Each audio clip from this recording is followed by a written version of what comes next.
உட்கார்ந்து பரிசுத்த தேவாலயத்துக்குள்ள இருந்து நீ ஆட்டம் போட்டுக்கிட்டு இருக்கிற உச்சந்தலை உடைப்பார்னு இருக்கு வேத வசனம். இந்த வசனம் யாருக்கு நீ கண்ணில் காணாது. ஆசீர்வதிக்கப்பட்டவர்களா இருப்பீர்கள். இந்த வசனம் தான் இன்னைக்கு எல்லாருக்கும் செவிகளை விழுந்துட்டு இருக்குதா?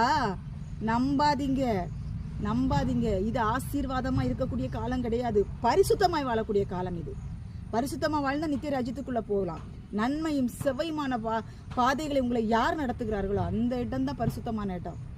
பரிசுத்தமான நன்மையும் செவ்வைனா பரிசுத்தம். அந்த பாதையில நடத்துறாங்களா, அதுதான் உண்மையான ஒரு தேவனை ஆராதிக்கிற ஒரு கூட்டம் என்று வேத வசனம் சொல்கிறது. அடுத்த வசனம், நீங்கள் எப்படியும் கர்த்தருக்கு பயந்து உங்கள் முழு இருதயத்தோடும் உண்மையாய் அவரை சேவிக்க கடவீர்கள்.